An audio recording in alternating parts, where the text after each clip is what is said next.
Good day to you, my friends, wherever you may be in the world today. I am honored to be here with you today with the Reverend Bodhi at his, I want to use the word extraordinary, but it's so human, doorway into light, which we'll talk about and feel into. I'd like to just welcome all of you, wherever you may be in the world today. Whether you're live and you are choosing to share this open-hearted intimacy, this sacred intimacy with your friends and your family. I am personally, I want to say, lost for words, although I'll find a few and I'll be trembling most of the time, because it's a very foreign thing for me to openly share and talk and learn and listen from someone of this gentleman's depth in regard to mortality, to facing death.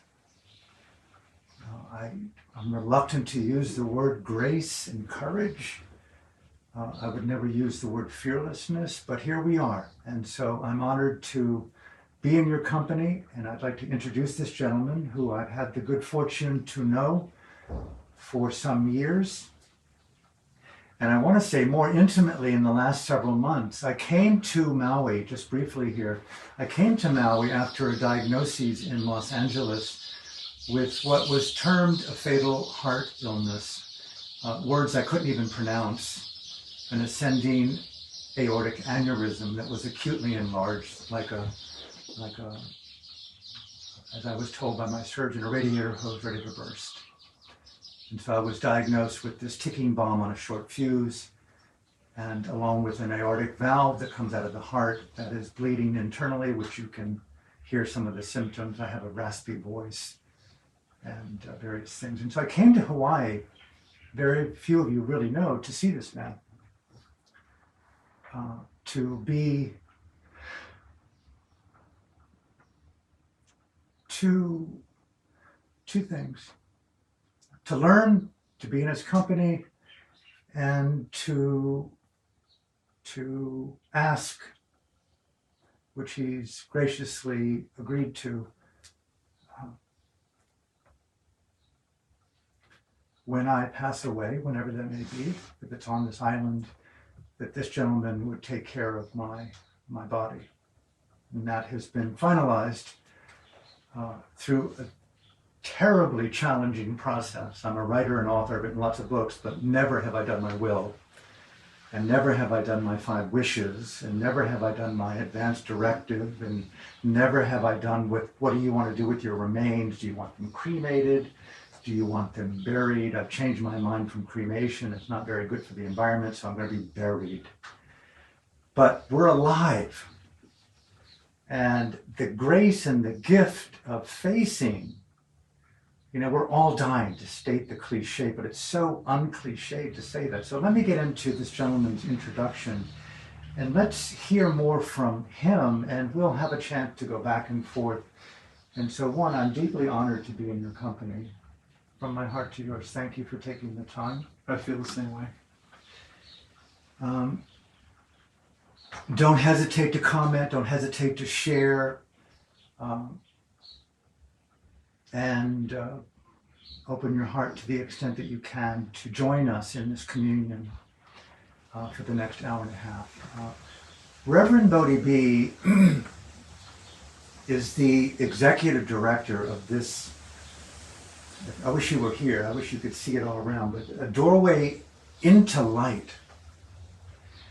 And it's an educational and charitable organization here on Maui in Haiku on the Hawaiian Islands. And it started in 2006, 15 years ago. And it operates Hawaii's only nonprofit and certified green funeral, as well as an educational resource center and store here in Haiku, appropriately called the Death Store. It even has a refrigeration section with humans who have passed away in it. Doorway into Light has been offering classes and trainings in conscious living and mindful dying, preparing for death, and the conscious care of the dying and the dead.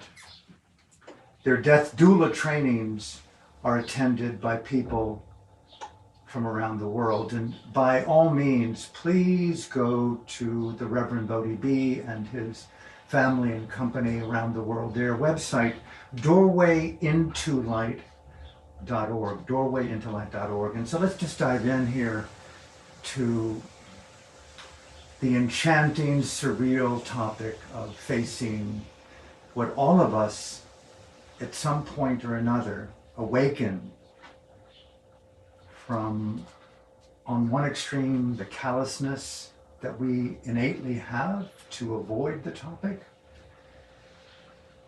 till those micro moments where we feel the in-breath and the out-breath possibly being our first and last.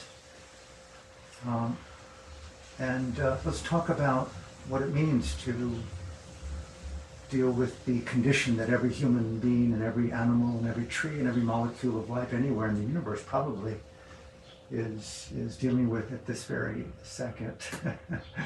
So from my heart, cheers. Thank you for being here.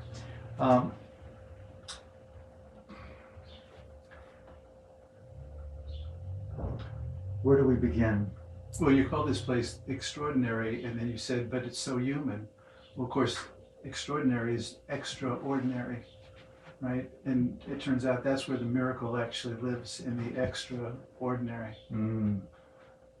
I think what showed up right away was that when I speak to large groups of people, I ask everybody, how many of you know you're going to die and you don't know when?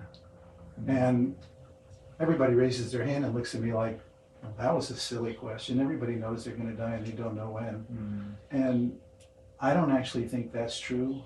I think that's another factoid that people have in their heads, and maybe they've seen other people die, and so other people die. But in terms of an embodied, realized truth that people live with in their daily lives, when I look around, that doesn't look like that's true, that most people have no idea and are clueless in living in the truth and reality of we're going to die and we don't know when, and everybody we love and care about are going to die and we don't know when. It doesn't mean we need to walk around on eggshells, but that piece of information, maybe the most important information, maybe the most known truth there is we're going to die and we don't know when. To live with that truth, to find a way to live with that truth in beauty, you know, in a holy and sacred way, in a way that actually brings benefit. That's a powerful practice. So wait, I'll tell you one more thing. Take your time. Because again, I ask a large group of people, what's your favorite idea? What's your picture? What's your good death? And 90 people out of 100, I'd say, I want to die in my sleep. What that tells me is, what that tells me is they don't want to die for years or months and then die in their sleep. It tells me that people want to skip the dying part completely. People don't want to do the dying part. They want to go to bed healthy and happy and die in their sleep. Because it seems that most people don't see any value in the dying part. Some of that feeling is understandable. We look around and we see a lot of horror stories because most people are dying from diseases that can take years to die from. But we don't see any value in the dying part. Most people don't. Now, for those who are out there, probably in hospice, one could even argue that the whole planet is in hospice today with climate change, catastrophic or abrupt or irreversible, as they've talked about. Climate change, we're in a pandemic, whether it's fear-driven or virus-based or both. Death is a prevalent energy in reality for many people, disease and old age. What are some of the touch points, the sacred touch points that you could share to those people, especially who are listening, who are in the process of dying and know it, to offer support, inspiration, and grace to face their own condition with greater heart and mindfulness? In an hour and a half, I'd say even 5 minutes. Just give You know, them, you give them a said, taste. I Give heard them you- a taste. I heard you say earlier, and again, death is prevalent. Honestly, in my view, it's not any more prevalent than it's always been. It's just that there's more awareness around it because there's a pandemic happening, and now you can die from your friend, and of course there is much more awareness about, are we the last generations of humans to be able to inhabit this planet, and what that brings up in terms of grief.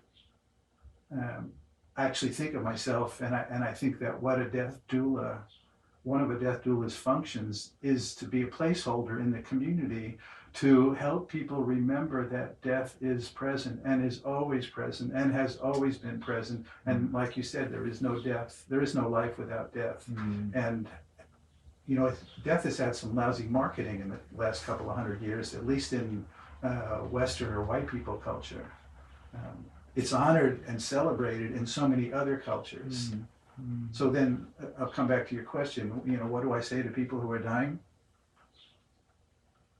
I think it's more of a question of how do you turn towards facing and walking towards your death and embrace the dying as it is, rather than what I see so much of is people refusing to die while they're dying, in one format or another. I mean, how do you face forwards? What does that look like to you? And what work needs to be done to come to completion and contentment with the truth of your imminent death or your approaching death? You know, people say, well, we have to learn to acceptance. I think Elizabeth Kubler-Ross's last step on her stages, and I don't really relate to that at all, but her last step is acceptance. I mean, why wouldn't the last step be, we love the truth that death happens? I mean, we may not want to be dying, and maybe we're just so like, I'm really attached to being alive. I love my life. I love what I'm doing. You know, and even I'll tell you something that just happened to me the other day. It's funny because you came up in this story, and I'm around this all the time, or a lot of the time, when I'm not with my little grandkids, and I'm not in the jungle, and I'm not loving my wife, and I'm not in my gardens. This is a 24/7 thing, and it's transforming my consciousness, and which is one of the reasons why I teach why you want to come into the truth and embody the realization that you're going to die and you don't know when. So what happened was Thursday night, I'm driving home 50 miles an hour on our highway back to home, and I come over a hill, and it's dark, and there's a whole line of cars coming up the hill, and there's a car that's decided to pass all those cars in a no passing zone, and I come over the hill, and that car that's passing those cars is right in front of my face. And if that car didn't have a way to pull in, and I wasn't sharp enough to steer a little bit, I think I would have been dead. And that really shook me. And I thought, oh, how fascinating. I'm around it all the time, and that shook me. And why you came up in that story was, and I've thought this all along, that there's no way I know that you're going to die before me, even though it may look like your death is more imminent than mine. No, I don't. And you may die of something completely different. I don't claim any special ground knowing I'm going to die. Right? Diagnoses, you're on hospice. That's some level of acknowledgement that this may really be happening. So there's some part of you that's come out of denial, and many people don't ever even make that step. So well, you're see, on I'm a good hospice. Buddhist. I've had a death wish since I was 20. I mean, they're really down with the death story. Every breath, in breath, out breath, first breath, out breath.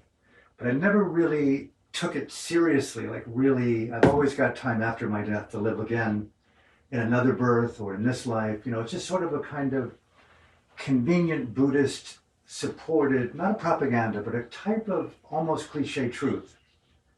And you go right into, I was saying the other day, like how often I've used death as a motivation to live more fully. But now that I really know that I'm dying, I mean, and you know that you're dying, but No, I'm not dying. I'm not dying. Okay, then I'm... That notion that we're all dying, I've heard You don't it. subscribe to that? Not at all. Not at all. Well, You we're in wouldn't, the you same wouldn't camp. go. You wouldn't go up to a newborn baby's mother and say, "What a beautiful baby. Too bad it's already dying." Right? You wouldn't say that, and I find that it actually does a disservice. I think it's very harmful, because somebody who is actually dying you just go, well, what's the big deal? We're all dying. This begs the question, what is dying even mean? What are dying people doing that we're not doing is really the question. What are dying people doing that we're not doing? Because we're not dying. You may be dying. You know, you think you're dying because you're on hospice. So you've, like I said, you've stepped through a level of denial to say, wow, it looks to me like I'm dying. Well, see, this begs the question, which brought me into meditation, not Buddhism, is the examination, the felt experiential examination of language. You know, death in the Buddhist culture, we talked about this the other day, is based on a very existentially accepted illusion.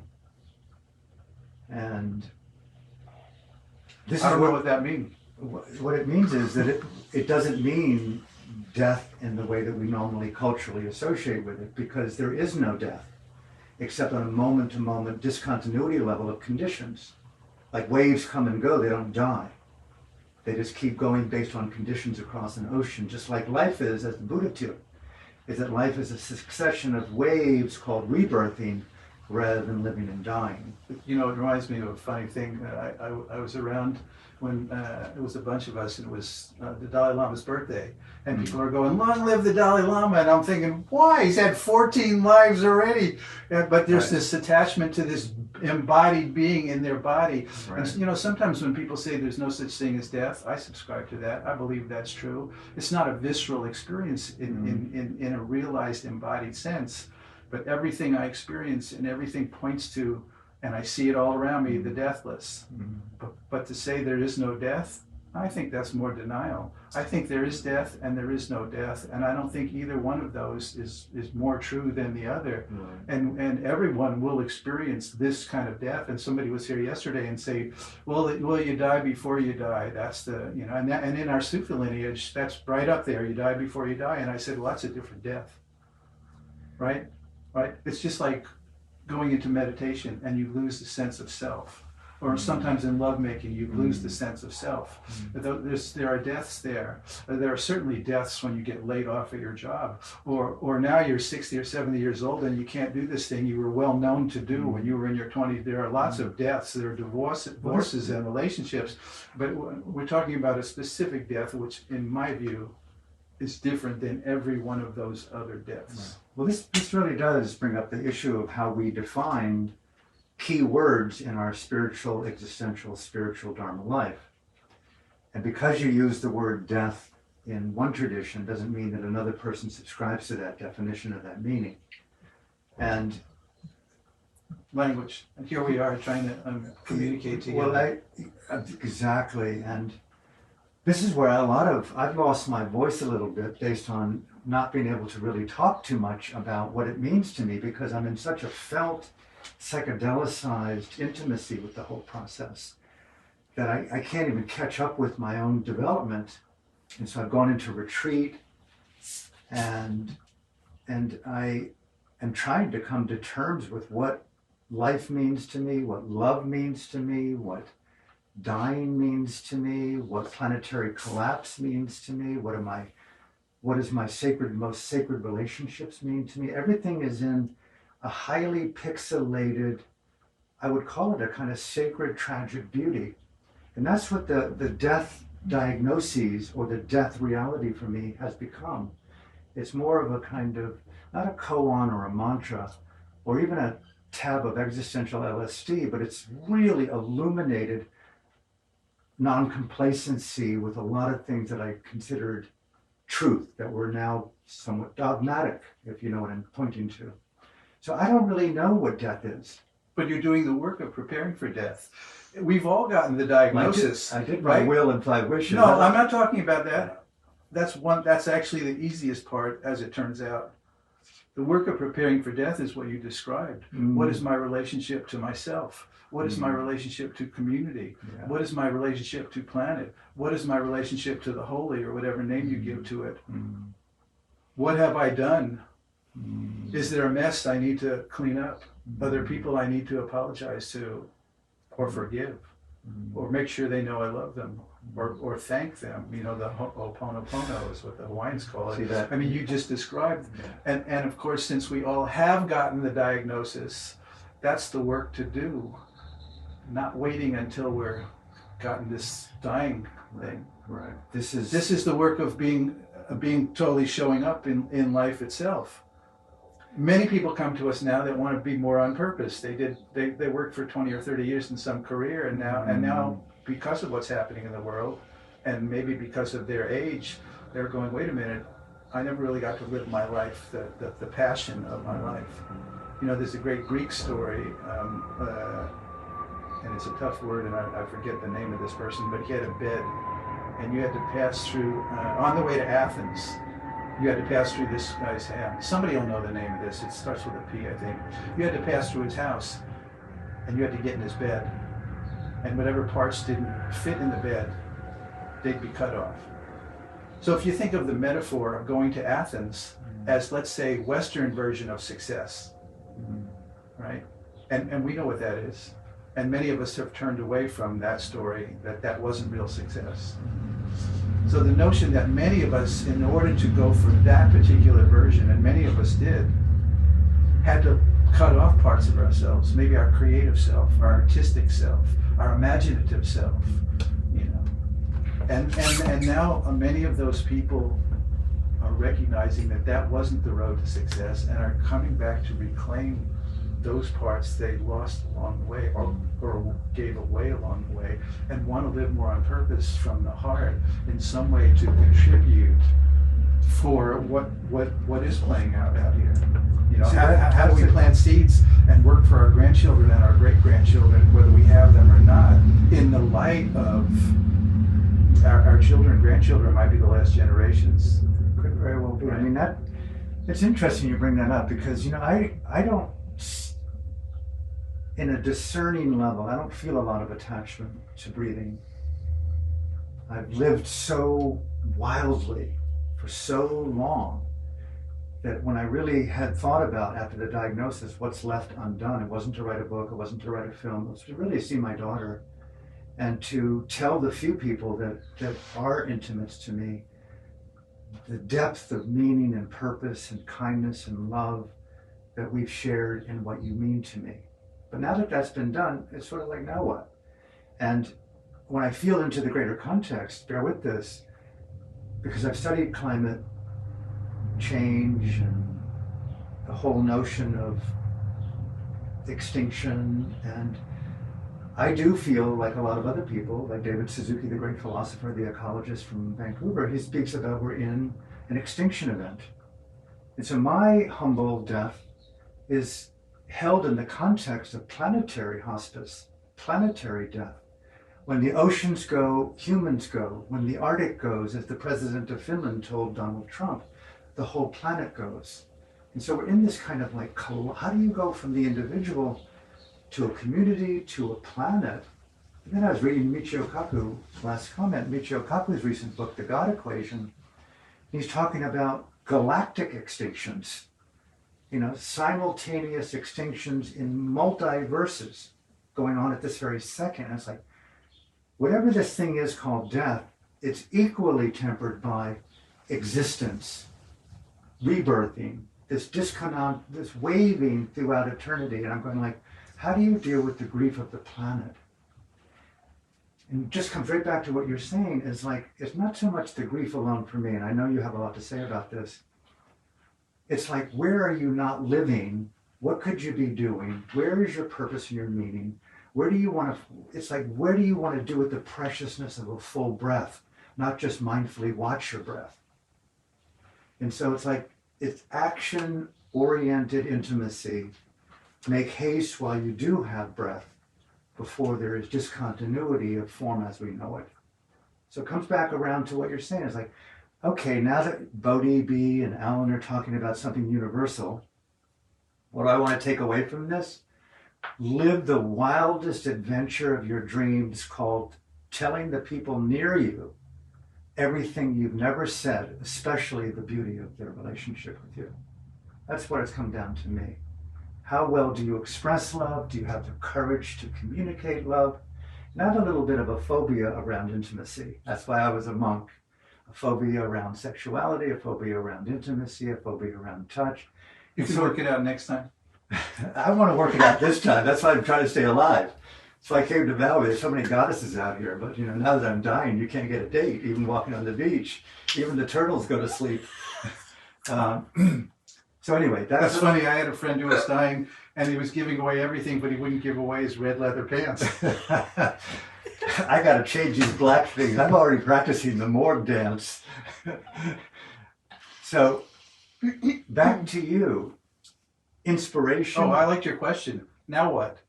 That's the question. Now what? That's exactly the question. And what I saw in teaching people about caring for dying people was it was 98% of caring for dying people is how fully you can show up without having your own filters about what you imagine is happening, or your own conditioning or phobias. And that turned out to be, how do you live your life? By fully showing up and taking off the filters that you somehow think you know what's going on, right? It all came back, and how do you show up for a world that looks to me as dying? How do you show up? And what does showing up looks like? I hear often my great-great-great-grandchildren, if there are any, calling me. But I do, whether I imagine it or not, and I love imagination. Imagination is very powerful. And I hear my great-grandchildren calling me, Grandpa, in the midst of madness and injustice and so much that is broken, what were you doing, Grandpa? And even in repeating that to you now, I get chicken skin on my body, right? And I live in response to that question. And I'm attached to living because I love the seeds I am planting and the things I am working on and building. Beautiful. And I may not see the fruits of any of it in this life. And it looked to me like on Thursday night, it was over. And it doesn't matter I've really gotten clear that it doesn't matter to me whether I get to see the fruits or not. Keep planting, keep building. Beautiful. This comes right back. It circles right around to what I've said for decades with my friend in Burma who's imprisoned, Aung San Suu Kyi, the Nobel laureate and state counselor, a whole country undergoing a democratic genocide. When I met her, we did our book together called The Voice of Hope, that she titled, you called your country's struggle for freedom a revolution of the spirit. What in essence does that mean? And she said, Alan, it means the courage to care about things larger than your own self-interest. And it comes right back to, no matter what, how easy it's been for me to disguise my narcissism and my ardent 5-decade-long Dharma approach to me meditating on me. I'm so mindful. I've got excessive meditation disorder.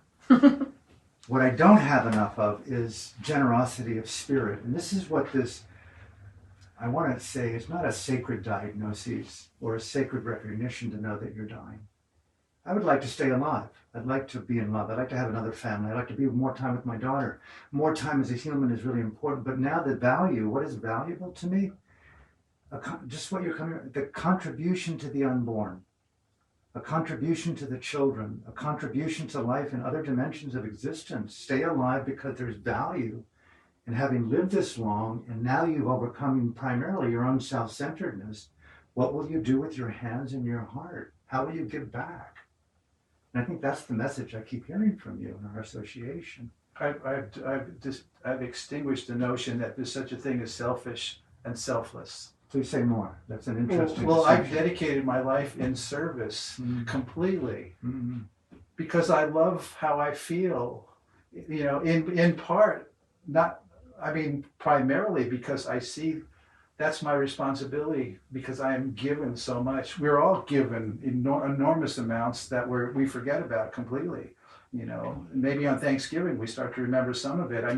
The whole universe is supporting us. The way the earth itself is nourishing and supporting us, I'll never be able to give back as much as being given to me or to any of us. But I'm going to keep in that recognition. That's what I want to do. I want to give back as much as I can. But I love the way, if it felt rotten, it'd be hard to do that. And, it feels good to me. So I say, I don't care. I don't care about selfish or selfish. Take your Buddha statues down and put his heart and spirit up on the wall. Just make your selfishness, just like you said, make your selfishness about something bigger than you and your little scene. Make it bigger than your family and your pets and your car or whatever it is. You know, especially now with there is no self anyway. I mean, that's the core Buddhist teaching. We get stuck in the sense of self. Hey, but I love the individuated. I love that we are individuals. In my view, God wants to experience and create beauty. And in order to experience so much, it needs all of us in all the myriad ways we view the world and in all the ways we find ways to create beauty. So I love it that there's so many of us and we're so different. And yet there's only one of us. So coming back to your question, what do I say to people who are dying? We're around people who are dying. I feel for people who are dying that don't want to be dying. Most people don't want to be dying. They want more time. That's the most common thing you hear from people when they find out they're dying. I want more time. I'll do anything for more time. And if you're willing to do anything for more time, oftentimes more time doesn't look like the more time you imagined. Yeah. It often means more time going to doctors and taking medications and worrying about what's, et cetera, et cetera. Yeah. But we all want more time. And there's always that next hook. Boy, I'd love to see my grandchildren grow up. Mm-hmm. Oh man, I'd love to see my granddaughters get married. Oh man, I'd love to have great grandchildren. Oh man, So would it be wise for people to make a list of things that they would like to elevate to the status of do rather than dream? I don't believe in a bucket list. No? Not at all. No. A bucket list is, again, a sense of I have more time. Well, what do you need to do today? Don't read the book A Year to Live. Read the book We're Going to Die and We Don't Know When. And see what comes out of that. See what you're doing now that you need to change about your life. So you are prepared to show up in some way. Just like you said, who do you need to go back to? I mean, lots of us we all have a trail behind us. And that trail is either filled with love and respect and gratitude and good feelings and great relationships, or there's potholes on that trail of resentments, anger, unforgiveness. We all know what those are. I mean, those things show up when you're done, when you're on your dying time in your deathbed. Those things show up, and of course, how often does somebody say, "Oh, I need to talk to my son. He's 6,000 miles away. You got to fly him in right now." And maybe the son will come, and maybe the son shows up in time, and maybe the son doesn't show up in time. But it's like that. What we spoke to about the work of completing a life. Like, I don't believe in a judgment day, but I certainly see self-judgment. And I see how many people who are dying want to be forgiven. And these are not horrible people. These are not murderers. These are good people. That's because the shame and the self-judgment is so big in our culture. You've got to make the altar of your redemption in your own soul, has been my experience. You can't ask other people to give you the gift, what you need to give yourself. Well, God is the all-forgiving God in my reality. Yeah. So if you want forgiveness, and I see so many people that do, it's like it's coming out of the shame and the self-judgment. I think what I've felt now these last several months is the gift of simplicity, the gift of boundaries, the gift of taking healthy, sacred care of your hour, not your month. How well do you eat, not only what you eat, to walk first step, breathe the air, see the rainbow. It's been hard for me over the years. I think I'm conditioned by, some scarcity. We all are. We've been sold that we won't be happy until we buy this or go there or collect this or achieve this or become this. We've been horribly conditioned, a good part by TV, that we're not good enough. That's what the Dalai Lama said when he came here. That's what he saw right away, this sense of shame and not good enough, and was shocked by it. And well, see, that's a very important point for me also, is this the fog of shame. It's like the invisibility of it. It's almost like a kind of toxic oxygen. It's so invisible.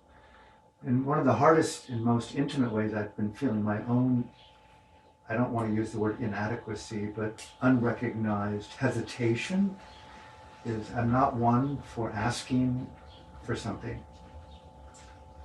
I think that comes from my military family, my mother and father, and a culture, do what you can do for yourself. That's a cultural thing too, it's bigger than that. Okay, and really how well can you, take care of your day to create And I'm blessed by Matthew, who's given me a small temple, and I've anointed that temple with my own personal touch. And I ask myself in the morning, in the afternoon, in the evening, don't use the word authenticity. How well do you authenticate what's beautiful about this hour? And so it's really slowed me down. I'm saying I'm more monastic today, more meditative today than I ever was as a monk, because it's through the filter of beauty that I'm living into something larger than dying. And I really would encourage people, if there's any connection to what I'm saying or what the Reverend is saying,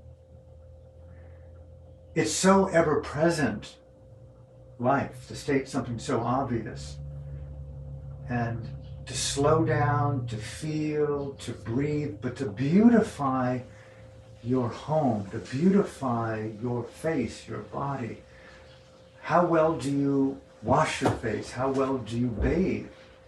How well do you put cream on your face? How well do you, for me personally as a meditator, I often think that meditation begins when I sit still. But there's a whole process of getting to that cushion that's as equally as elegant as sitting still. And so filling in the day with little acts of grace is one of the greatest gifts that one can give oneself, rather than waiting for a diagnosis or a reflection that I'm dying. And or being with people who are dying. Like lots of people come around and want to come around. What can I do for you? The general sense is it's very hard for me to say, well, you could do this. How about putting $100,000 into my account? It's a nonprofit. You'll make a lot of money on it. It's impossible for me to say that, but I just said it. But what you could really do for me is... Can I say that too? Support this gentleman more than me. The hardest thing is I hate driving because I don't want to hurt anyone, because you could die at any second. They tell you it could happen any second. In America, 400 people die every day on the average in an accident. In an accident. In other words, 400 people who are doing all the right things, good people, giving their time and money, 400 will die today in an accident. They're not all car accidents, in an accident, right? And tomorrow, 400 more people who went to bed happy and content will wake up, and tomorrow 400 people will die in an accident on the average, okay? Now, of course, we're so filled with factoids and overloaded with information, we think, oh, well, that's not us, that's other people. Well, folks, I hate to break it to you, I've spoken to other people and they don't think it's them either. So who are these 400 people every day? So, what you said in terms of what you encourage people to do, people watching this have probably all heard that in a million different ways. Sogyal Rinpoche talks about, he said, Western laziness, like Eastern laziness, is the men sit around and drink tea and gossip, and the women do the work. He said in the West, everybody's so busy doing all the important stuff that they never get to the really important stuff. That's a fascinating statement, because that's what we see. In fact, that's what we act out, me included often. We tend to be leaning forwards. Right? You say, come back here, take a bath, make yourself beautiful, say hi to your feet, for example, thank your toes, But so often we're in this leaning forward thing of what's next, and some of that is actually the fear and terror of stopping and noticing that how you actually feel. Maybe you don't love your job, maybe you don't love your relationship, maybe you don't love yourself.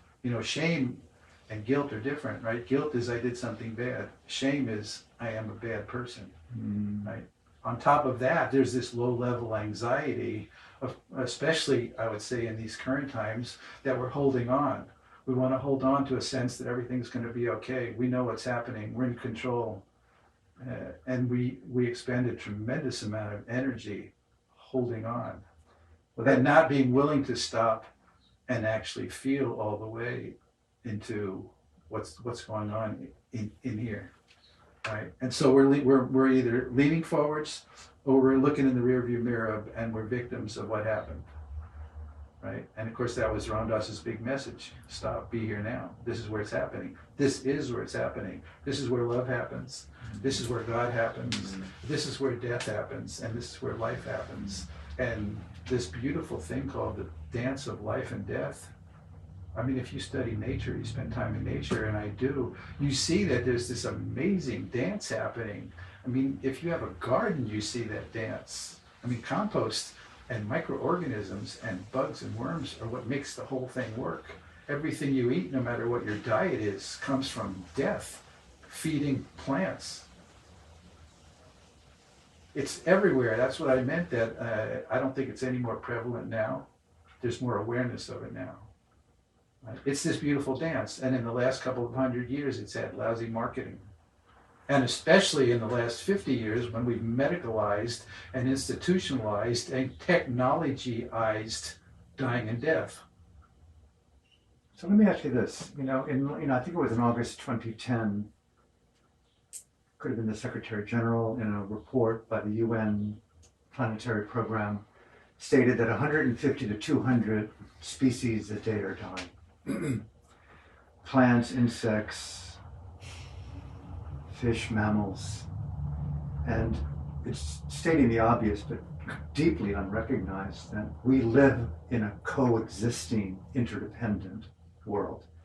The whole concept of what's been known as co-extinction, that if a particular set of conditions like the habitat were to collapse, humans could not sustain. If the oceans go, humans can't sustain. And so we're having this colossal extinction every day in front of our eyes. And more young people, like the young Swede, Greta Thunberg, who's pounded her heart fist on the UN door. Listen, don't belittle our future with your dreams of money and economic growth, Mr. Gates and Dr. Anthony Fauci. I put that into her mouth because I don't like him. And it's keeping me alive to fight him, by the way. But how do you juxtapose individual personal struggles with death and dying with planetary collapse? Because the young people right now are saying, listen, we know we're going to die, but don't make it faster than we already know. Take care of the environment. Stop calling off your economic freight train of death. So how can we support the future of life, knowing that we're all in a mortal position, but do things that are purposeful for the young people, for the animals, the birds? How would you address that issue? Greta were in the room with us today and say, hey, listen, guys, you're old people. There's a new paradigm. It's called the future of the earth. How can you support us before you die? Well, in this moment, I would say we have to grieve. We have to fully grieve and acknowledge all of those feelings around what that looks like and what that feels like. We have to collectively come together and grieve.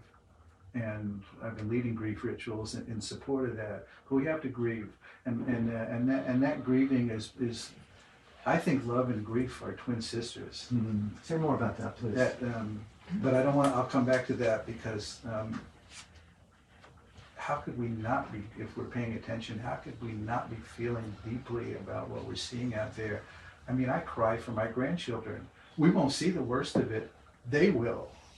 And then we participated in it every day. If you have a car or a computer or a phone, man, they're mining places in the Congo and putting all those people, a lot of those people to work to get out these precious metals that go into our phones and cars and computers, right? We participate in it, and hopefully I'm bringing some value by participating in those ways. But we're caught in the whole thing. We all are. And we grieve about that too, that we participate in it. I mean, what do we love? We love the people and things and places we care about, and we care about the things we love. And sometimes I facilitate a wedding ceremony, and if it's appropriate, I'll say, look, you're signing up to spend the rest of your lives together. That means you're signing up that one of you is going to be there when your partner dies. That's in the deal, and that is in the deal of this whole, whatever you want to call it. I don't call it an illusion. Whatever you want to call it, it's just built into the people you love today you're gonna say goodbye to, or they're gonna say goodbye to you. And the people who are left and we're still grieving, or the places that are, and animals and creatures that have gone that we grieve about, just ones we care so much and love so much. It's love and grief. It's the same. They're sisters. How did I speak to? What did you ask me? Well, maybe it's not an easy question or an easy answer. And I don't know that I have. Oh, you asked me what would I say to Greta? Well, first of all, thank you, Greta. Thank you. I wish every kid would just become another version of themselves, being what you're doing out there. And I bow to you for being so young and so aware and so willing to have so much courage and strength and fortitude and willingness to do what you do. She should be out goofing off with her teenage friends, and being teenagers, and what a great time of life. And yet, she's basically, I hope she gets to do some of that. But so, I'd say to Greta, some of us old people got it. In 1970, I saw what was happening, and actually I saw what was happening, and I thought, if this keeps going, it's going to look like it does today. And in 1970, I dropped out of college and went to live in a commune and learned how to live with no electricity and learned how to live with people and grow food and, build stuff and etc. And changed my life completely. And I've been on that track for the last 50 years. And not everybody did. And everybody at Woodstock didn't. Not everybody did, but we all had the opportunity in the 70s, even before there was such a thing as Earth Day or the environment, to see what was happening and had been happening. If we were willing to step out of the 50s TV shows, we were conditioned to think that technology was the key to a beautiful life and never having to work. And yeah, now you see people that don't get to work get to stand on unemployment lines, and and then what's happening in the homeless. And so coming back to what I'd say to Greta is just like, some of us really got it, and have been out there working for the last 50 years, and we cry with you, Greta. But, just a little bit of a mid-conversation pause. May I encourage people, this is rare. Bring in your friends, bring in your tribe, share this video, share this conversation. It's universal, to state the obvious, with as many people as possible, and bring them on board, watch, participate. A summation, we're talking about grief. I immediately, when I hear the word, feel a little bit existentially tone deaf to the word, personally. You could probably help me understand that more. The idea of action, I'm slightly paralyzed, except simplify, simplify, simplify. I rail in myself, bear with me. Everyone's got their foot pedal on the gas pedal of denial. David Suzuki talked about us humans like being in a car like children or teenagers or arrogant adults arguing over what's on the radio, going headlong into a brick wall of planetary self-annihilation through our greed, our ignorance. And that's what Greta and millions of people around the world are talking about, not just young people, but climate scientists and even politicians today recognize that we're in a catastrophic, often said, irreversible, abrupt collapse. And it brings up, oh my God, how do you deal with mortality on an individual level, the loss of love with family, and then planetary loss, where there may be all life that goes extinct? And it's like, what an existential conundrum. It loops right back to, how do we break from the etiquette of grief into, is it compassionate action, caring action that supports Greta's generation, my daughter's generation, your children's generation, your grandchildren's generation, and the future? How do we break out of grief into action?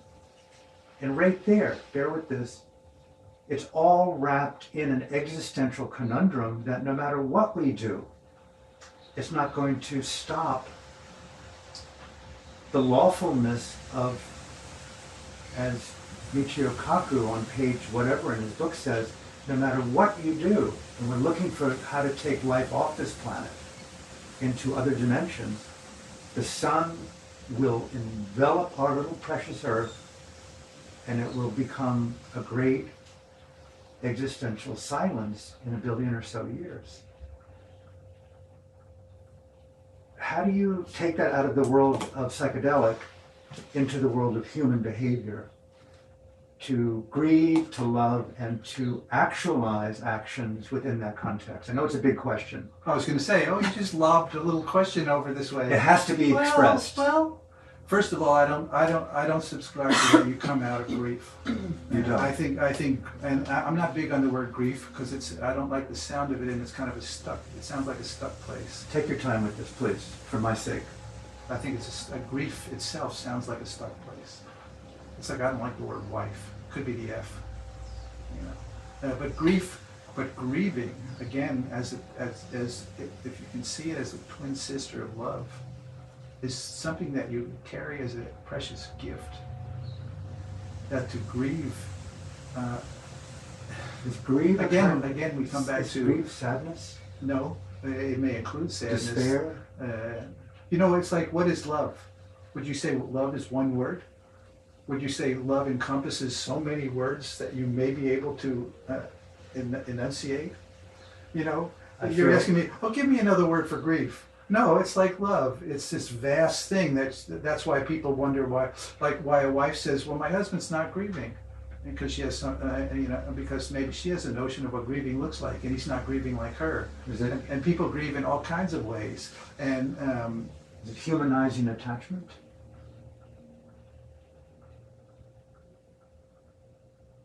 Humanizing attachment. I think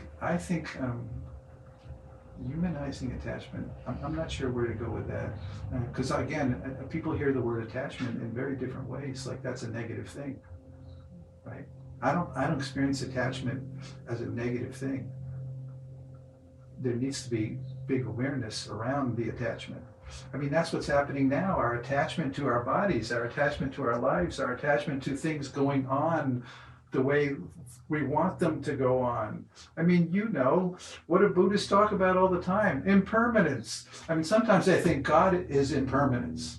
God is embedded in this moment-to-moment changing universe, right? There is no be here now because there is no now because it's constantly, it's impermanent, every bit of it. And so we don't get any kind of training in school about impermanence and how to meet change. And that's all there is. And we've never gotten any training in it. Sadhu, sadhu, sadhu, they say in Buddhist cultures, of an excellent, excellent comment behavior. From my humble opinion, I don't think there could be enough, not just said about it. I don't want to interrupt your flow. This is like really touching why I love you. Is that you are a man that delivers on the promise of being human in sacred ways that touch my heart and support others. But this issue of anicca in Buddhism, impermanence, you know, I just pause. You know, the last several months I've been here, I've been a long desire habit of psychedelicizing in various doses. And so I'm experimenting with mushrooms and various other things and acid and doses. And okay, what is missing right now from me realizing the ever-present reality of anicca? If I had really full awakening to impermanence right now, I'd be dancing like a rainbow at the beach at Baldwin on the clouds and the photons of existence. There'd be no issue. I'd be a color spectrum. But why am I grieving? Why am I in fear? Because I'm not embodying what you just said so beautifully, is the felt experience of impermanence. And I wish we had a psychedelicized mantra, dharma, wisdom, a trans religion that just you could ingest like an organic artificial intelligence. We can. I mean, help me with it. You know, Einstein says this. Either life it's all a miracle or none of it's a miracle. That's what Albert Einstein said. And attitudinal shift. What I love about that is it's a choice. You know, and of course the miracle thing shows up when people are dying, right? I want the miracle. I don't want to die. Everybody says I'm dying. I want the miracle. And people will go to the ends of the earth to get a miracle cure or the miracle blessing or the miracle. You know, I have mixed feelings about this psychedelic thing, and I've certainly psychedelicized many times.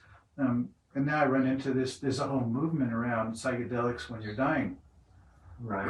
It's like, and I get that. I get how psychedelics could be really supportive for anxiety and fear. Excuse me. But why isn't life psychedelic enough? I mean, it's an amazing miracle that it's even happening, that we're even sitting here. And but we think we need to take something, and of course that's part of the conditioning, that we've been taking pills for everything. And why not take a pill for when you're dying? And of course now there is a pill to die in a number of states, and the answer to that is we've gotten lazy and lethargic. And so there's this filter between the psychedelic amazing miracle and how we experience or don't experience that very thing. So what's in the way of that? That's the big question. What's in the way of being fully awake and alive? Like I don't concern myself with is there life is there life after death? I'm more concerned with was there life before death? And what did that look like? And what does that look like for me? And again, we come back to, are you showing up fully today? Mm-hmm. So that you come over a hill and a car's coming right at you, you're there. And your whole life, or a lot of your life to that point, has been right there. And when you're standing in front of somebody, you're right there. And the thing about, I think knowing that you're going to die and you don't know when is the most powerful spiritual practice I've come across. And I've been teaching in the Sufi lineage for 40 years. And before that, looked around for where's the juice? Where's it happening? Where's the connection? What is this thing about God? And of course, we tend to get these notions about what's spiritual. And and a lot of people think, oh, grieving, if you were more spiritually evolved, you wouldn't feel sad or sorrowful. You wouldn't be crying over blah, blah, blah. I mean, the universe is blah, blah, blah. And personally, I think that's such nonsense that this humanness isn't spiritual. People say, well, that's just the body. That person died, that's just the body. Well, wait a minute. If we're the entire universe, why aren't we this too? Mm-hmm. Why isn't this as spiritual as everything? Mm-hmm. And yes, I see that something leaves the body. Right? We see it here. Something leaves, some essence, some spiritual thing. I don't know that there's an actual thing called soul. Well, I don't know why there would be. I've heard it described as a portion of the entirety in a portion. In other words, it's the whole thing, and it's also a piece of the whole thing. Mm. And that it's not anywhere in your one part of your body. It's emanating through every, I think scientists think it's the mitochondria now, that's where the engine is for the whole thing. And of course, it's the snake chasing its tail. There's the great mystery that we're not supposed to actually solve and won't, even though we'll try to. I love that. Like for me, another name for God is the great mystery. Not like the Sherlock Holmes mystery that sooner or later you know who did it, but the great mystery that you live inside of with the great question of, wow. No, it's not really a question, but it is a question. It's like, wow, I have no idea what's going on. And most of us are control freaks, whether we recognize it or not. We want to know what's going on. We want to think we know what's happening.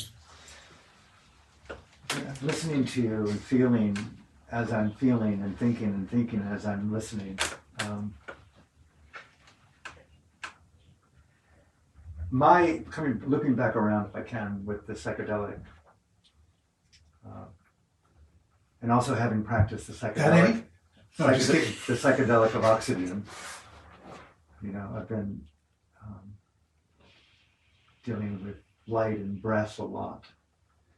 And my experience with various dosing levels, and also abstinence from certain things that I normally consider joyful or acceptable, like just extreme solitude right now, and also nature. I don't wear shoes anymore, although they run me out of Whole Foods if I come in without shoes, and I went and bought some cheap ones anyway. It's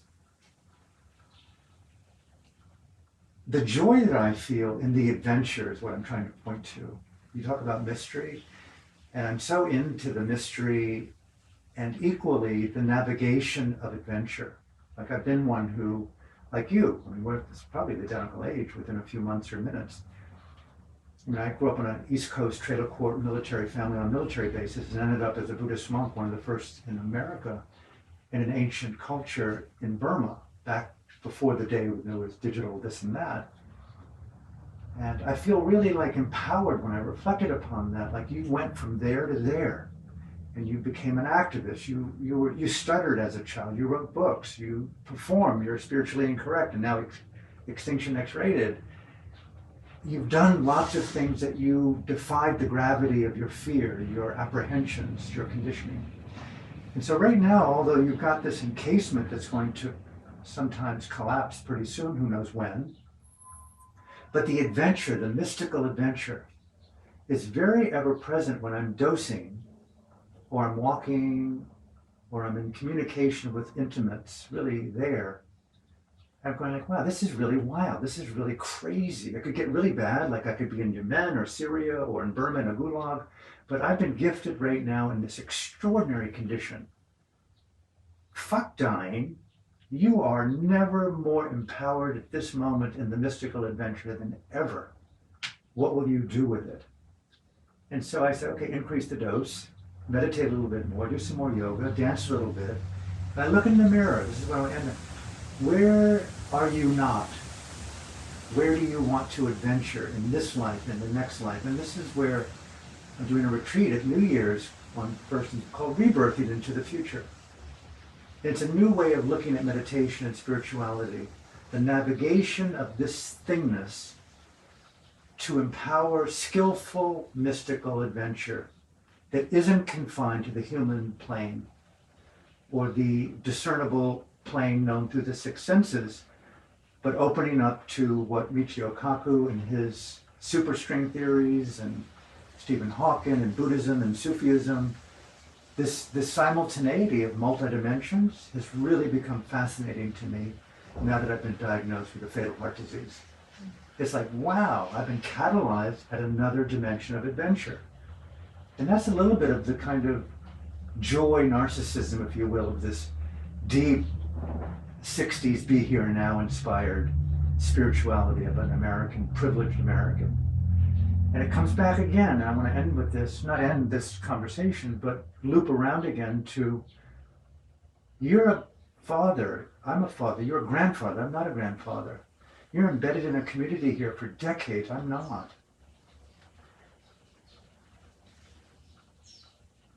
Set aside mortality and death and dying. Set that aside for a minute. Oh, darn, only a minute? I can just hear my daughter, I can hear Greta, I can hear the children, I can hear your grandchildren coming through my own fractured soul saying, hey guys, take the emphasis off your own process of grieving and death and dying, which is groovy, but think about the living yet born. What are you doing in the preciousness of your wisdom, the best years of your life with the wisdom that you've gained? Why aren't you telling President Biden to call off the lies? Why aren't you telling Dr. Anthony Fauci to stop your sociopathic evil? Why aren't you doing more to preserve the future of the gift of life? And that's the question that comes to me a lot when I'm taking care of my own dying process. So I don't want to pressure you, but I don't feel pressure. Okay. It's a big question. I mean, that's a question for all of us right now. And honestly, I don't know the longer answer or the tomorrow answer to that, because maybe at some point we all are going to stop what we're doing and go stand somewhere and refuse to do anything until the madness stops. I don't know that. We may all have to do that at some point. I mean, I was on my way to Standing Rock as an example, but here I am in Hawaii, so I did something else. But you know, the question of, given what we know and what you just described, what are you going to do now? But the tricky thing is here is this notion of do, and do is pretty much how we got into this mess in the first place. Not thinking we had to do it, and we had to fix it by doing something else, and then fix it by doing something else. And all we've done is, in my view, is compounded the thing by thinking we have to turn into action people. And yes, there's time for action, no question about it. And I wasn't saying grieving was the alternate to activity or action Good at point, all. good point. And I'm a living example of somebody who is carrying my grief and doing my best to love everybody and be useful out here. Mhm. And so I know it's possible. But sometimes that's an avoidance to getting into bed and staying in bed with someone's grieving. And and I'm around people, and we're around people that just as soon stay in bed and not get out and wish they were dead instead of their kid, for example. And sooner or later, these people get out of bed. And you don't get, people are afraid oftentimes when I sit with grieving people, they're afraid they're going to drown in their grieving, and that doesn't happen. I don't see it. And of course we need our community to be around us and make sure we eat and drink, but we don't drown. And I find it actually, it's a place to stand on, and an empowering place to stand on, because the unacknowledged grieving and action, I think that's part of the action of grieving, and acknowledging the grieving in community. Well, let me ask you a personal question. That is action. Am I in denial of grieving? That's your question. I mean, I hear the word and it just... Well, you've been in this unacquainted Buddhist with it. world, and I'm you know unacquainted with it. it's this. A lot of us who got on all these spiritual paths really got good at spiritual override, and decided some things just weren't spiritual. And there are Buddhist teachings. I heard the Dalai Lama say on this thing I watched the other day that emotions, aren't important. When he sat with Desmond Tutu, I don't know if he used those exact words, but basically I thought he devalued emotions. To me, Tantra. What are we grieving? What are we grieving? I know it's everything that we love and care about that we have either lost or will lose. That in order to love, grieving is right there, but it's often unacknowledged and pushed away. Who wants to think that I'm marrying this? We're in our 20s. We're getting married. Who wants to think that one of us is going to die and we don't know when, right? And we don't understand that that's actually a very enriching experience. When you stand in front of me and we have a conversation and we're both in awareness that both of us, either one of us could die and we don't know when, that tends to bring us fully into, this might be the last time I talk to this person or see this person. How many of us have had a lousy experience of, I wish that wasn't the last time I spoke to that person? A lot of us have that experience. Very interesting. I think you may know, but many don't. The other reason I came to Maui, including seeing you, was to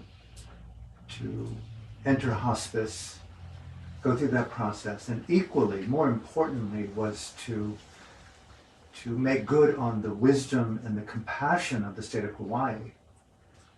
Your body, your choice, to be given, if deemed fit by psychologists, doctors, and nurses, which I have been given, the pharmaceutical compounds where I can take my own life. And I have them now in my home, anointed on a sacred altar, where I'm in an alchemical dialogue for the last 2 months with them. And it's so compelling to know that you can sit there in this sacred space and within 10 minutes drink this elixir and transition to wherever the mystery takes you based on your belief or karma or truth. I don't know. And I go, wow, I feel like I've got a Rolls Royce to existential heaven.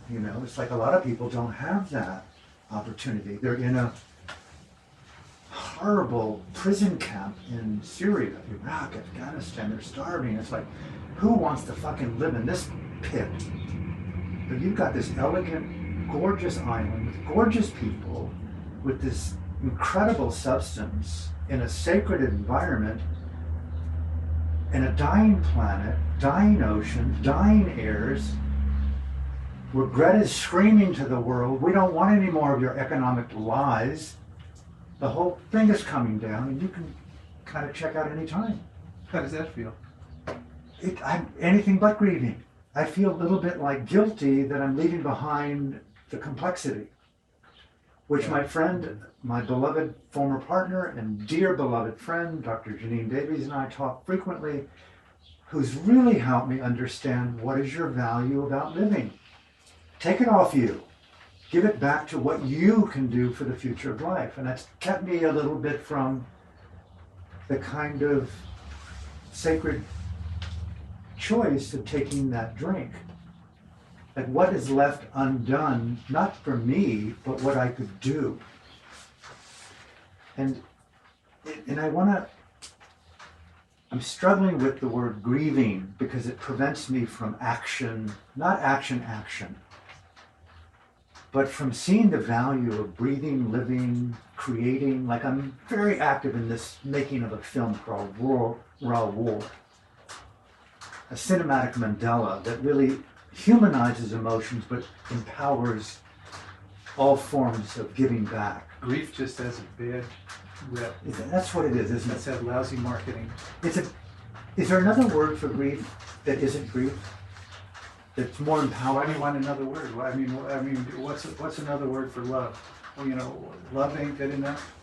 Well, I like the word love, but grief sort of I don't like that annoys. word. It just sort of. I don't like the word either, but I love grieving. It's like sandpaper on my soul. I hear that, and I also hear that coming back to your guilt around leaving a planet that needs every one of us. Really needs every one of us. That's your calling. What is this thing grief? And it hasn't been with me my entire life.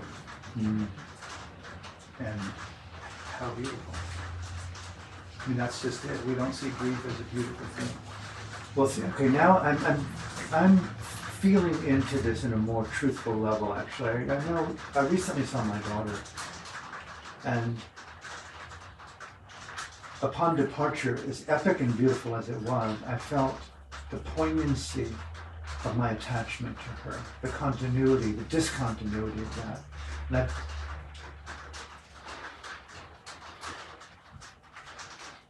That's it.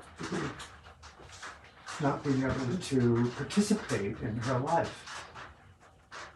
And I multiply my daughter times a billion, not to be able to participate in this thing called the experiment of existence. And yeah, so I'm hearing you now, I'm feeling you, so thank you for that gentle, continual reminder. Thank you for getting there. I have a fear of attachment is really what that points to, and I think the fear protects me from the feeling of that grief, and it scares me a bit to be that vulnerable, which is just not very Buddhist.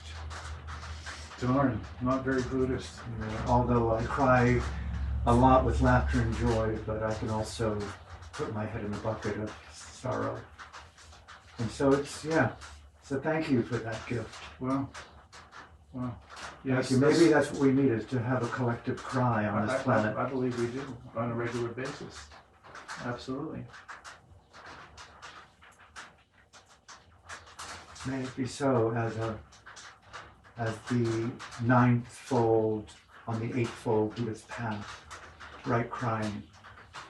You know, the empowerment of the wisdom of vulnerability. I know it's a little bit cliche to use that word today, like authenticity, but maybe that's, we can dive into here in the last few minutes, the meaning of grace. There's something elegant about that word, grace and grieving. How to gracefully anoint the grieving with authentic actions that lead to a juxtaposition. Is there a thing called existential juxtaposition, where on the one hand we cry and on the other hand we act? Is that the death doula process? That this birth will die? I don't think it's one hand or the other hand. I think it's just this, it's this love-soaked, grief-soaked miracle. Beautiful. And how to stay sane. How do we do something that makes sense when so little makes sense? I mean, and how much do you want it to happen sooner than later? And again, when it comes back to we're going to die, we don't know when, sometimes that's the catalyst. I mean, what happens when you go to a memorial or a funeral and everybody's having what I call a near-death experience? somebody close to us just dies, something happens to us. We can hear about people dying all over the world all the time, and it's just like, yep. And then your best friend dies, and something happens to pretty much everybody that shakes people out of this cultural sleepwalk, you could call it, into something that I call very spiritual experience of we come back into that preciousness and that fragility. And we cut out the rest of the crap we seem to as default. Isn't that what spiritual experience and practice is for? To shake us into wakefulness here and now, and to recognize that we live inside of a miracle. And now what do we want to do? And where's the part that is broken? And so much is broken. Yes, it's all perfect and it's broken. And we grieve about that. I mean, if you're paying attention, how could you not be upset and grieving? And I mean, how do you carry that? You know, and this is what we've been talking about. You know, how do we meet? How can we still dance and be joyous and goof off and be silly and go on Facebook, blah blah blah, and in the midst of being willing to not be in denial about what we're feeling, about what is happening everywhere. And you know, you were talking about the rest of creation. You know, the nature of any creature is it takes up space. We take up a certain amount of space, and stuff has to get out of our way, and stuff has to die for us to have the space we need to do what we do and to eat and to carry on. And so does every other creature. And that's about life and death. Things have to die for us to live. And that's just, and how do we embrace that as wow, what a beautiful play. And I don't call it an illusion. I mean, people say death is an illusion, and I say, well, if death is an illusion, then everything is an illusion. And maybe everything is an illusion, and maybe everything is absolutely real, and that the absolute and the relative are equally, absolutely true. Death, no death. And again, we come back to the great questions. Okay, so now what do we do? Maybe again, and you asked me now, what do we do? Well, I think grieving is a place to start. And the people that think you get stuck there, I don't see that. I think it becomes a place of empowerment for real action. An abrupt shift into a direct question. What does courage mean to you? Well, the immediate thing that comes to me is that you may not be fearless, but you don't let the fear get in the way of what you see needs to happen, what you need to do. So, yes, we all need a tremendous amount of strength and courage at this point. And how, in your decades of your own respective spiritual human development, your own practices, your own trainings, and the wisdom of your life collectively to this moment, how would you encourage someone to foster greater courage in their life? What are the ways they could do that? Don't be afraid to do what's in your heart to do. You know, and don't care about what your parents think or what your friends think. Or I mean, certainly I care about what the people close to me think, but I don't let it. It's rare that I let it get in the way if I'm really, if I'm connected to. There's an inner knowing inside of all of us. The Sikhs call it the spirit of guidance. That's where God is revealing itself to us constantly if we listen. And some people might refer to it as the gut feeling. How often do we honor that and follow that guidance? We need to. That's where we're gonna. I mean, if we depend on anything out here to tell us what's true and what's real, we're doomed. We've got to follow our passion and our heart because young people. We come back to this thing about what's the point? It's so big. Maybe it's too far gone. It's too late, and that's why we see a lot of people walking, young people, just like, what the fuck? There's nothing we can do. Well, let's party. It's powerless. It's too big. And then some of those people might come to me. What should we do? And I say, well, find out what it is you absolutely love, where your passion is, and find out where that meets what the world needs right now. It really brings up a very fundamental issue today because I've been reading Robert Kennedy's Jr.'s brilliant book, The Real Anthony Fauci and Gates and the War on Democracy.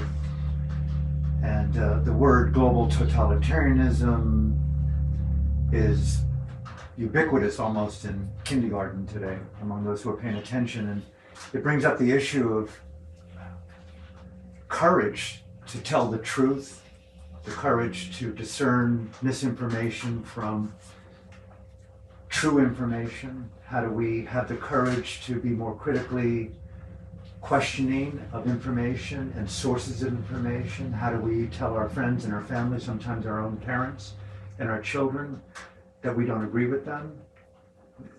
This pandemic and the pornification of the pandemic and the ongoing medical, political tyranny that seems to be happening, to the point even our most cherished medical advisors like Dr. Anthony Fauci, the highest paid federal employee in the world, in Mr. Kennedy's book, footnoted beyond imagination with details and fact, points to, in the language of people who know the gentleman, a psychopath, a scammer, a mafia boss. His favorite film is The Godfather, ironically.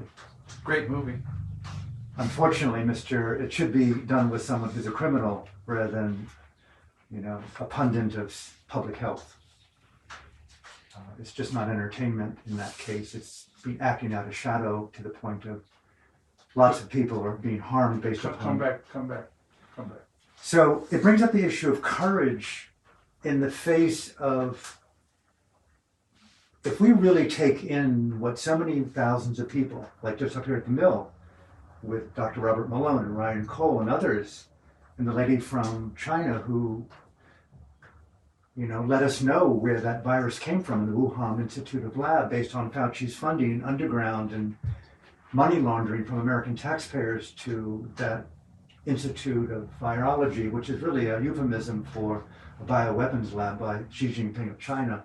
There's so much misinformation, propaganda today. The courage to discern the truth, and more so the courage to be in solidarity with the truth, has never been more important. Every one of us are called upon for what is spiritual, civil, existential rebellion and civil disobedience look like today as an action of non-participation in lies. And that takes a lot of moral courage today. I see a lot of spiritual teachers, a lot of yoga teachers, a lot of former leftists who are completely running dogs, zealots, with misinformation and lies and distortions, to the point of like, are you kidding me? You really were part of the white apartheid enterprise in South Africa? Because that's exactly what you're doing today, from my humble opinion. And if you don't believe that, read Mr. Kennedy's book and everyone else out there, according to Malone and McCullough. More to the point is, how this courage has never been more important today. So what I'm hearing is you're grieving out loud. Say more, please. Take your time. Well, if you think about where we started and what we basically focused on this whole time, it seemed to me all of a sudden you went into something on the side street. And when I listened Courage. to it, I went to courage. yeah, and the way that then was voiced to me seemed to me, okay, this looks to me like grieving and feels to me like grieving out loud. Okay, that's interesting you would say that. For me, the way it feels, and I don't know that it's true. I want to have more fidelity to know what is the emotion that motivates this. It's a type of... I wouldn't call grieving an emotion. Okay, well, what I'm saying is it's a caring that I feel in me, and some relationship to the perception of injustice, and something to do with the love of freedom and democracy, and the collective anguish that I feel from my brothers and sisters in Burma. I can't divorce myself from a country undergoing genocide, with multiple friends being tortured and dead and imprisoned, while the world essentially goes, what's for dinner tonight? And the same thing is kind of sleepwalking to Armageddon. I don't know who said that. It was Dr. Helen Caldecott, I think. It's like fuck, man, it brings out the, you know, the Martin Luther King sacred rage in me. Maybe that's grieving too. But I want to be more vocal about voicing the difficult. I think, is that grieving and courage mixed with hope? What would you say to that? I'm saying I just heard grieving out loud. I heard about injustice and caring and yeah. But this grieving here is a positive emotion. Well, I never said it was a negative emotion. Okay, I never even called it an clear. emotion. What is it then for you? It's you acted it out. It's Do it more then. Do it more. It's our humanity. It's our heart. It's resonating with the truth of what's happening and what has been happening. I mean, you want me to talk about love? I mean, it's the same thing. We could spend a long time talking about, Well, but you you acted it out, so it's even more not you didn't act it out. You let it take over is what happened. Is Well, what I got it. is I'm what I getting saw, it. right? I'm getting That's what I saw, and that's what they saw. That you did all of a sudden shift into your grieving and the way you expressed it, and I'm grieving about those very things. How and about so are this? millions of other people. Could it be felt? The way I feel it is an innocence and a maturing of love rather than grieving. It's like I am trying to express my love of existence, and it hurts. That's good. That's pretty good. That's good. So that's grieving. That's pretty good. That's grieving. That's Okay, good. that's the courage pretty to good. care about things larger than your own self-interest. Beautiful. That is That's an pretty epic note to begin the future of grieving on. May grieving go global, go viral. Absolutely. May Dr. Anthony Fauci start grieving with my own inability to see my own denial, dude. Call off this war on existence and future and sovereignty and freedom. Read Robert Kennedy's book, The Real Anthony Fauci. Listen, sir, thank you from my heart for your extraordinary expression of wisdom and grace and grieving. And may I encourage, as we end today, share this video, not for me, but for this gentleman and his epic work with, you don't see her here, his wife and his colleagues and his allies and his friends. And there are bodies here in this refrigeration that have transitioned. And all these Transition. Let's see. You said transition, you said passed, and you said passed away, but not once in an hour and a half did you say died. Maybe I need to grieve that word then. Died. L-I-V-E-D. Doorway into Light here in Haiku, Maui, Hawaii. Doorwayintolight.org. The Reverend Bodhi, and I am graced and honored. This gentleman. That was beautiful. Thank you. I love that. When I die, thank you for taking care of my body. Okay, if I don't die first. You don't die for us. From my heart, thank you. Thank you, thank you. Heart to heart. Heart to heart, brother.